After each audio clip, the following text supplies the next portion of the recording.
Oh, hey YouTube, what's really good? My name's Vivid Color, coach of the South Texas Sableyes, and this is going to be your draft analysis for the WBE Season 3. We are returning from the, the good run we had in WBE, the Let's Go Pikachu and Eevee season, making it into playoffs, and then just really dying to a freeze. But, we're here for Season 3, couldn't be more excited, and I'm just ready to go over the team that we have drafted for you. It's Ultra Sun, Ultra Moon, pretty standard draft rules, a couple, normal bans, so things like Mega Mawile, Tapu Bulu, things like that, but I don't want to get, into what all is banned and all the rules. The one thing I will say before we get started is that it is an open Z move format, so any Pokemon at any time can use any Z move. Okay, let's get into this stream now, and our first pick for this, this draft, we had the third pick overall. I guess I should say that. It's gonna be Mew. So Mew is something I've never used. It's incredibly versatile. You can build it a million different ways. It can be physically offensive, physically defensive, and then I'm just gonna repeat that by saying specially offensive and specially defensive. Mew does it all. It has, I think, the most expansive move pool of all the Pokemon allowed in Draft League format, and as a bonus, its special Z move is legal this season, which I think is pretty huge because I have seen Mew Z banned in several leagues, and just the fact that we have access to it, I think, is wild. It's incredible, and it also had a pretty strong influence on what my second pick was. So if you don't know Mew's special Z move, it's called Genesis Supernova. If you're holding Mew Z and you use Psychic, it uses that. I'm holding a 20-sided die, I don't know why. And it's like 180 or 185 base power special Psychic move. But the really cool thing is after it uses it, it sets up Psychic terrain. So Mew is in fact the only legal way to set Psychic terrain in this format since Tapu Bulu is banned. Tapu Koko went round 1, Patters took it, and then Patty Trills took Landorus Therian, pick 2. So, those are sort of like seen as the two really big first two picks, and then Celesteela is often seen as third. I've used Celesteela. I know it's really good. I think I'm just really bad with it, or maybe I'm impatient and I don't pick my spots well. But Mew, I think, is a more forgiving mon just in general. But anyways, I'm getting off track here. So Tapu Koko went round 1, and then this sets Psychic terrain, which really helps out Hawlucha. Hawlucha, second pick, we picked it on the way up. So if you don't know, there's 28 coaches, which is massive. And as far as I know, this is the biggest a league has ever been. I'm sure there have been some sort of 36 coach or 32 coach leagues. I've never seen them. If they're on YouTube, I don't know about them. It's not to say they're not there. This is just, I guess at least this is the most coaches that's ever been in a larger league. I guess I'll put it that way, in a larger scale league.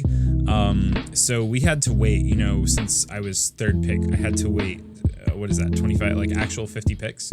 I think actual 50 picks before it got to me again. So the fact that Hawlucha was even still there, I think was pretty incredible. Honestly, I could have went a completely different way here, but Hawlucha is really fast. Its base speed is 118, so it's really fast. Flying and fighting, the stab combination is not very well resisted. It can almost always get in for insane amounts of damage, especially if you set up a sword stance.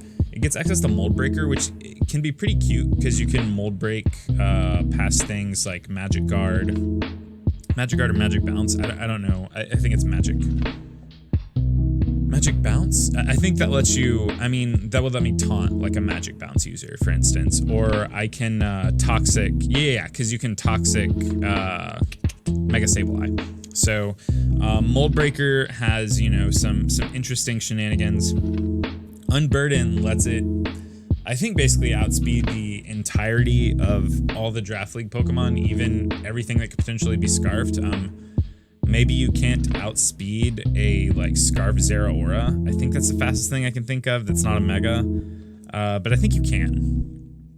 Because I think I remember running those calcs when I was playing against Tapu Koko. Anyways, once I was playing against Tapu Koko Lucha. with Zeraora. Anyways, its speed is fantastic, proccing the Unburden boost with maybe holding a Psychic Seed and playing off of Muse terrain, or potentially, you know, just kind of running it old school with sub Citrus, sub up 3 times, proc your Citrus Berry, and then you get your Unburden boost, or even just sort of like the Power Herb Sky attack set, I think looks really good. You'll often have to set up a Sword Stance to really break through things, but I think that's fine. Again, this thing, it's just speed tier is really good. Its move pool is really diverse. It gets 2 really good abilities, and on top of that, I mean, I can set up terrain, and I can set up terrain even further because I third picked Tapu Bulu. So this is sort of establishing a very well-defined ice weakness that my team has. It's something I try to correct later, so before you just want to type that in the comment section down below, trust me, I got it. We're gonna try to patch things up as best as we can. But Tapu Bulu is really good, especially in a big field like this where it's 28 coaches. You know, how many teams are realistically going to have a switch into just like Z Woodhammer or Choice Band Woodhammer? Because even resisted, that attack almost always chunks for a lot. It also has like a pretty good utility move pool, getting access to things like Leech Seed. I really say, to me, Leech Seed is having a good utility move pool. I'm sure it gets access to other things, but you know, you can sort of play like a sub-seed, sub-toxic set. Just Bulu, it hits really, really hard. It enables passive recovery. You almost always have to pair it with like a ground type that's not reliant on Earthquake, because it halves the damage of just like, I think, Earthquake and Magnitude. So drafting this, I was really thinking about potentially getting like a special ground type, something that could hit from the special side with Earth Power, or maybe, you know, Zydog was still in play, a little like Zygarde 10%, because that doesn't get dinged by Bulu's terrain. And, you know, moving into my 4th pick here, we've got the terrain, we've got the terrain sweeper, we've got Mew that can basically do anything. I was like, yeah, let's pick up a really impressive breaker in Nidoking. So I 4th pick Nidoking here. Really, really solid offensive mon. Gets in for a ton of damage, just like the Life Orb Sheer Force. It makes it such a threat. Running calcs with Nidoqueen has been nothing short of spectacular. It's amazing to me how much damage this thing puts out. I mean, it makes sense. It's just, you know, before Nidoking got access to Sheer Force, it was only really thought of. I mean, it had a really good special move pool, but it was, you know, its physical attack stat is much better, but all of these moves that get bumped by Sheer Force. Anyways, I'm getting off track here. Nidoking gives me a really good Toxic Spiker, and it's a really good user of Toxic Spikes because it's going to force a lot of switches. We have pretty good speed tiering here, so Tapu Bulu being the lowest right now, 75, Nidoking 85, Mew 100, and Hawlucha 118, I believe, 118, 119, something like that. So good speed tiers, and you know, I'm just, I do have this ice weakness, but this offensive, like the offensive presence we have with just these 4 mons, not to mention sort of like the off defensive sets, sort of like the defensive sets that Mew and Bulu can play. I'm really, really impressed with our first 4 picks. I got really, I would like to say nervous during the draft, because I have a lot of mons that are like comfort mons to me, one of them being Silvally. I was 100% ready to 5th pick Silvally, and then a lot of people talked some sense into me, and moving into my 5th pick, I decided to pick up a web setter in Galvantula. Not only did this give me a fast electric type, a lot of the really good ones like Zapdos, the Thunderouses, and Zeraora went round 1. You know, a lot of the really good fast electric types already gone. This gives me a solid fast electric type whose special attack stat is not the best, but it really, really, really gets sort of boosted in its damage output by the fact that it gets Compound Eye, so you have these reliably accurate thunders. I was thinking of a way to word that. So Galvantula just gets to come in, you know, it gets Volt Switch, so it has momentum. I have like a pretty decent, a little bit of momentum here, like Mew, I'm pretty sure can get U-turn. I don't think it gets Volt Switch, it might. I'm not sure. I'm pretty sure Mew can pivot is what I'm trying to say. Hawlucha gets U-turn, but it's often, when Hawlucha hits the field, you're often trying to win the game, or you're trying to like at least break through as much as you can before taking it off the field, since you can only proc Unburden once. So I don't know if we'll ever see U-turn on the Hawlucha. Maybe. My cat's scratching at the door right now, and I hope for your sanity that you can't hear it, because it's one of the most annoying sounds in the known universe. He's also meowing at the door. It might be better just to let him in, but we're gonna roll on. So a big boon for Galvantula here, aside from just having like a good offensive typing, is it gets access to sticky webs, and sticky webs really helps out Tapu Bulu and Nidoking. I'm almost 99.9% sure you can hear that, but I'm not gonna get up. I'm gonna be steadfast. I'm gonna be strong, because if I get up, I'll have to make a cut. I'm gonna get up and let the cat in, probably. Okay, so I guess we're recording the rest of this draft breakdown with the cat in the room, and we're gonna hope he doesn't break anything while we're here. Anyways, webs. Okay, come on, let's go. All right. So this is light. Webs really helps out Tapu Bulu and Nidoking, and it also just gives, you know, a boon to any other sort of like hard-hitting, middling speed mons that I might want to pick up later. And, you know, I just think that this combination of mons right here, which again, while still like I have some like relatively exploitable weaknesses on the team right now, and that I don't really have much bulk outside of Mew and Bulu. The offensive presence I bring, I think, is really terrifying, and also I'm just really hoping that coaches kind of get stuck prepping for, you know, the wrong thing week to week, because I think it's got to be really hard to prep for Mew, and it's also got to be kind of daunting to try and prep for sort of like Hawlucha. Anyways, moving into my 6th pick, I wanted something that resisted ice, and Magmortar and Delphox, I think, were the two that I was really interested in. Both of them went this round, and there weren't a lot of great steel options left, but I really wanted a fire type, something to break past sort of like physically defensive steals. I wanted something, you know, I really wanted an ice resist here. And then Moltres, I think, was just the best fire type left on the board, at least that I could afford point-wise. Moltres is fantastic. You know, there's sort of like the Z Sunny Day sets that can... give it a speed boost, let it kind of go to town sweeping with, you know, getting off a solar beam and checking like maybe a water switch in, with getting like checking them solar beams, and then also just having like sun boosted fire blasts or flamethrowers. It also gets access to Hurricane, which I have like a little bit of a flying spam sort of on my team. Like I have a little bit of that going on between Hawlucha, Moltres, and then the next pick. You know, like I think flying spam is really good in this format, and I will take it when I can get it. Moltres again, hello, can I help you? Moltres again, not really the best way to check ice types, but it'll work. Like it'll work. I'm looking at my team right now and I'm like, I have no clue how I answer a Weavile, but we'll figure it out. We'll figure it out as we go. This is not the way to answer Weavile. We're moving to our 7th pick here. 7th, 8th, 9th, 10th, yeah. So 7th pick.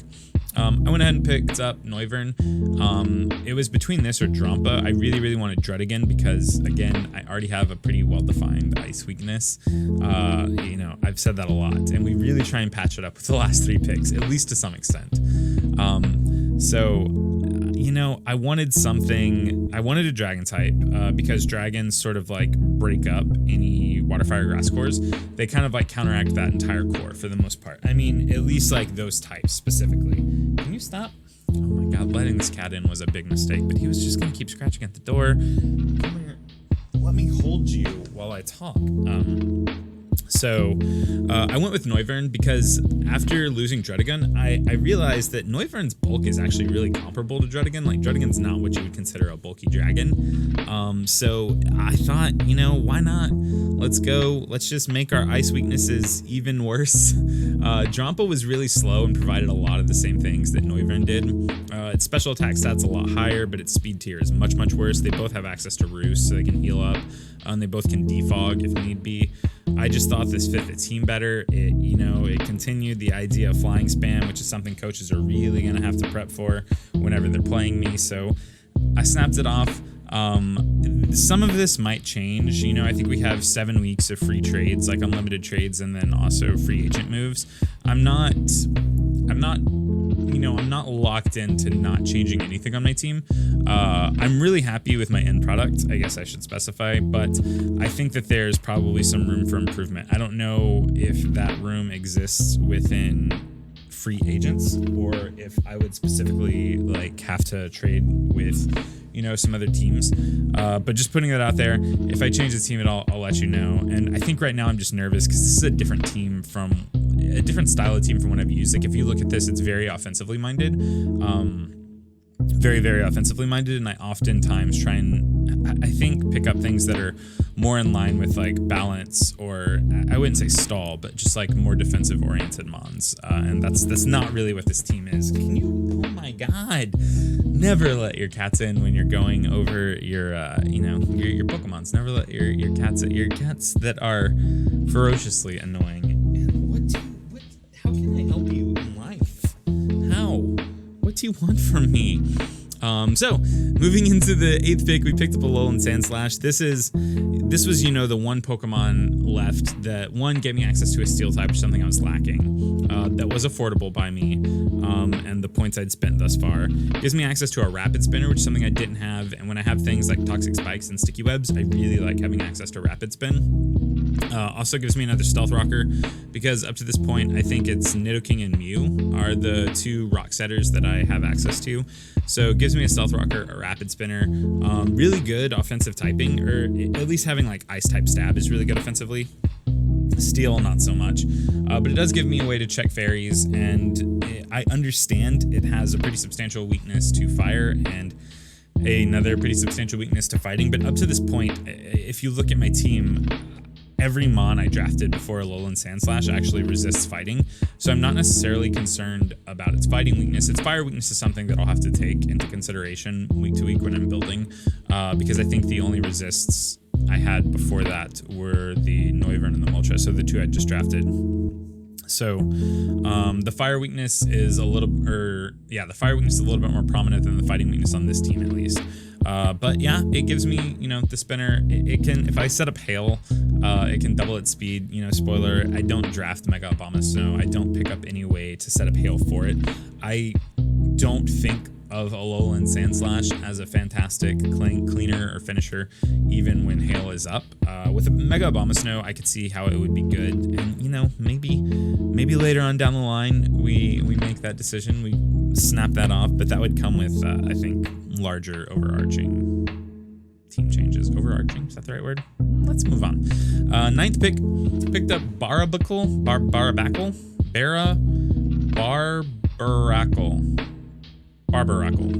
I don't know how to pronounce this Pokemon's name. We picked up A-Drive called it Facepalm during the live draft stream, so we'll go with that. We picked up this boy, and this to me was just another Ice Resist. Granted, its defenses are not fantastic. Same goes with Alolan Sandslash. Its physical defense is really good. Its special defense is lacking. I think this is much similar. Like, its physical defense is pretty good. Its special defense isn't fantastic. But it gives me access to a Shell Smash Shell. Ooh, that's a hard thing to say really fast. It gives me access to a Shell Smash All right, slow down. Shell Smash Sweeper, which is something, that can just take certain teams completely off guard. If you get a Shell Smash up and then you just start attacking, some teams just fall to that, and it's hard to prep for. It's something people have to think of in the back of their mind. It gives me access to another Stealth Rock user. Its ability being Tough Claws, I think, means that even if I don't set up a Shell Smash, it can still put out a reasonable amount of damage. This is the first water type I drafted, so again, not really a standard draft in, like, at least for me. I typically draft a bulky water type. It just didn't happen. It just did not happen this draft, but I still think that this Pokemon is good. Things I look for in tier 5 are normally really, really good, sort of like value picks, things like Kecleon, Piloswine. I really am a massive fan of Scyther. No one else seems to like it. I think it's great. But oh my God, I cannot with this cat. I'm losing my mind while recording this. So anyways, I think that just the fact that it has access to Shell Smash is something people have to respect, at least when they're prepping. And it's something that I could bring from week to week. This is a Pokemon in tier 5 that I can envision bringing to more than 1 or 2 battles this league, which is something, again, that I look for. Like things like Piloswine you can bring every week, and it'd just be your dedicated Stealth Rocker. I'm not pronouncing this thing's name. I'm not gonna bring it every week, but I can at least envision getting off Shell Smash Sweep. Ooh, we got it that time. At least once or twice this season, and bringing it a couple times as like an off Stealth Rocker or something of that sort. So we ended up saving our Mega pick for last. The Mega that I wanted really, really early on was Mega Manectric. I've used it before. I'm a really big fan. Gives you a great Volt Switcher. Intimidate is huge. Gets access to fire types. I was about to say stab, fire type coverage, things of that sort. It's kind of like a one-trick pony, but the one trick it has is really, really good. You know, coming in and just clicking Thunderbolt, clicking Volt Switch, clicking, I think it's like Flamethrower Overheats are the two fire type moves it gets. I'm trying to pet this cat to keep him occupied while I'm doing this because I do not want him scratching my chair even a little bit. That's why I don't let my cats in my office. And then, you know, there were some other really interesting megas. Like for a while, I contemplated Mega Sableye. The way I ended up drafting, I only could pick a bottom tier Mega. And for the longest time I was locked into Mega Houndoom, and then K-Cray drafted Houndoom, and then I was also locked into Mega Ampharos. And then that ended up getting picked as well. And you know what? I settled with the Mega Shark here. Really great offensive Pokemon, good speed tier. It's something that I think my whole draft has is like relatively good speed tiers. I go from like, I don't have anything like at the very bottom of the barrel, but you know, Alolan Sandslash I think sits at 60 or 65.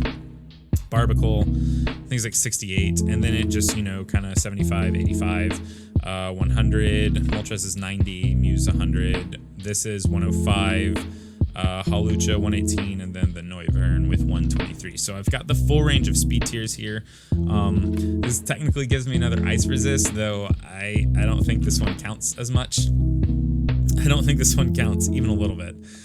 Because this thing is really, really soft. It's really squishy.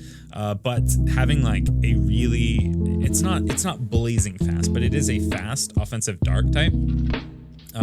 Its crunches hit incredibly hard because of Strong Jaw. Gets access to things like Liquidation. Psychic Fangs is a big one because it breaks past screens. I think it breaks sort of like Light Screen, Aurora Veil, Reflect. It breaks those. It gets boosted by the Strong Jaw, and then it also gets access to, you know, like Aqua Jet for priority. So really, really good mon. Ice Fang as well, I think is sort of like the ice type coverage move it has. So I'm really happy with it. This is my team, you know. This is what we're rocking. We're rocking Mega Sharpedo, Mew, Hawlucha, Nidoking, Moltres, Alolan Sandslash, Tapu Bulu, Galvantula, Noivern, and Barbaracle. I don't know how to pronounce that thing's name. So, you know, this is the squad. Sorry that my cat was interrupting us this entire time. I know that you're really just here to listen to me talk about Pokemon. You don't care about these cute little fuzzy animals. I'm kidding. I'm sure that at least one or two people got a laugh out of it. But this is the team. Definitely subscribe if you're new here because, like I said, WBE Season 3 is happening. We're here. I'm ready for it. I am having a really hard time finishing my first team, for week 1 battle. It'll go up next week though, regardless of whether I finish it or not, because if I don't finish it, I'm just gonna slap something down. I'm gonna try really hard this season, which is very contradictory to what I just said, because what I just said made it sound like I'm not trying. I'm gonna try really hard to, you know, prep really well each week, bring sets that I am confident in, and just play smarter, because at the end of the APA, that's something I was not doing. He is biting the crap out of my hand. Oh my god, stop. Now there's hair all over my shirt. This is embarrassing, Light. You've done nothing but embarrass me this entire... Ow! What are you doing? I'm gonna try really hard. That's the moral of this story. You know, I would love to make playoffs. Still haven't ever missed playoffs on a league. I don't feel like I earned playoffs in APA. I just ended up at like 6-6 for the regular season. So I'm gonna try hard. We're gonna be winning games. This is the team we're using. Let me know what you think. There's honestly not a ton of bulk here. When I started drafting, one thing that one of my friends, one of the guys that helps me build Ultra Player, he was like, take top tier bulk and like lower breakers, because the bulk is much harder to come by. And I feel like taking Mew is like the start of that, because it's top tier and it's bulky. And then I just didn't do it anymore. I stopped doing that. And honestly, I don't know if that's a great thing. I don't know, you know, we're gonna figure it out. And like I said, I'm not opposed to making changes, but definitely give me your thoughts. Let me know what you think of the team in the comment section down below. Talk to me about it. Subscribe if you're new here, because like I said, these battles are coming. And if you didn't watch my update video, which a lot of people haven't, makes sense. I don't normally post during the weekends or during the week, and I posted it on like a Tuesday or Wednesday. So I think it makes sense because YouTube is probably used to like pushing out notifications for my videos on weekends. So if you didn't watch it, go watch it. I'm going to be doing some stuff other than Pokemon this summer, and hopefully people will hang around and enjoy that as well. Links to my socials in the comment section in the description. Follow me on Twitter. That's how you'll know when I post battles or other things, or when I go live on Twitch. I might stream on YouTube, but we're affiliated on Twitch. I can stream on either platform. I don't know what I'm doing with my life. I'm trying to figure it out. But definitely go follow me on all the platforms. So follow me on Twitch, follow me on Twitter, follow me on Instagram. That link's always in the description down below. You can join my Discord. I'm not really as active as I should be in the Discord, but you can still join it. And if you at me, I normally answer. Leave a comment, like the video, especially if you like the team. That would mean a lot. It would make me feel good knowing a lot of people liked the team that I drafted. I have mixed feelings about it, because I'm really, really stoked about sort of like my offensive core. I just feel like I don't have the best blanket answers to things, which is something that I'm normally used to having, and I just don't. Anyways, let me know what you think. Like the video. You can dislike the video, but only if you really, really, really liked the video. That way I know that all dislikes are really just like secret likes. And then, subscribe, follow me. I think that's all I have to say. I'm really confused because this cat's been biting my hand for 10 minutes. He like gets into this mode where he like play bites your hand, and it's not, he's playing. It's like loving, but his teeth are really sharp, and I don't know. I just don't let him in here, but I didn't want him scratching the door for, the 27 minutes I've been talking. Anyways, thank you for listening to me ramble forever. Let me know what you think of the team. I'm really stoked for WBE Season 3. You should be too. It's going to be dope. Make sure you're subscribed to all the coaches, and that's my spiel. That's all I have to say. Okay, I love you. I'm kind of done here. I got to leave. Bye.